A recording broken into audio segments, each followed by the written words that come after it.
This is a video about the Cartesian plane, writing coordinates for points on the plane, and using coordinates to plot points on the plane. The Cartesian plane consists of two axes which intersect at right angles at a point called the origin. There is the x, or horizontal axis, and the y, or vertical axis. Each axis is like a number line. The x-axis has negative numbers on the left of the origin and positive numbers on the right. The y-axis has negative numbers below the origin and positive numbers above. The axes divide the plane into four quadrants, starting with quadrant 1 in the upper right hand corner, where the values of x and y are positive. The other quadrants are numbered 2, 3 and 4 in a counterclockwise direction from quadrant 1.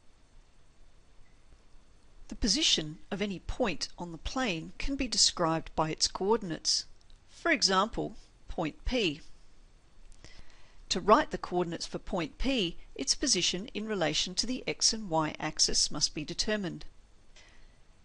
If we move from point P to the x-axis, we find that it's at +6.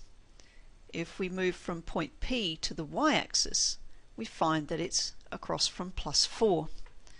So the coordinates for point P can be written 6, 4, where 6 is the x-coordinate,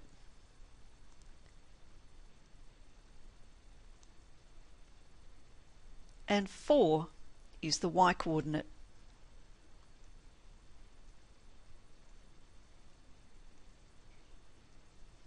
To plot a point on a plane given its coordinates, we need to look at the x-coordinate first and then the y-coordinate.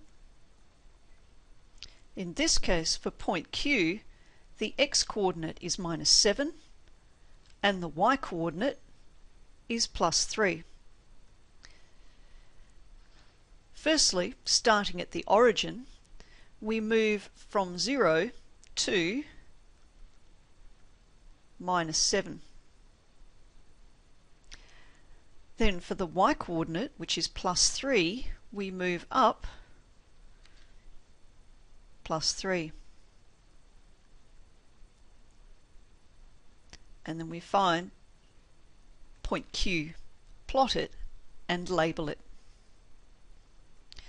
Coordinates for points are always written in brackets, with the x-coordinate first and the y-coordinate second, and they are always separated by a comma. You might have heard a number of ways of remembering this, such as x comes before y in the alphabet, or you must run before you can fly. A table of values is a table which has data recorded in it, perhaps from some calculations or an experiment. In this table there are a series of x values and y values which represent the x-coordinates and y-coordinates of points.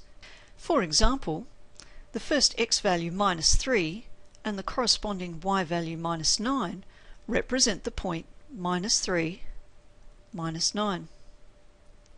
Similarly, the second x value -1 and its corresponding y value -5 represent the point -1, -5.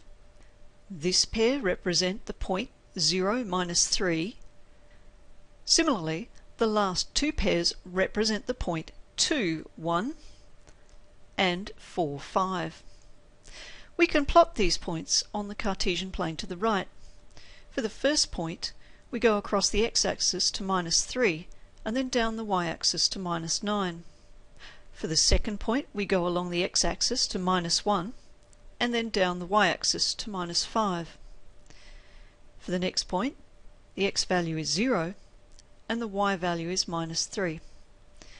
For the last 2 points, the x value is 2, the y value is 1, and then the x value is 4 and the y value is 5. Once all the points are plotted, we can see that they form a straight line. This kind of relationship is called a linear relationship. And if the pattern were to continue, we could predict points further on. For example, when the x value is 5, we would expect the y value to be 7.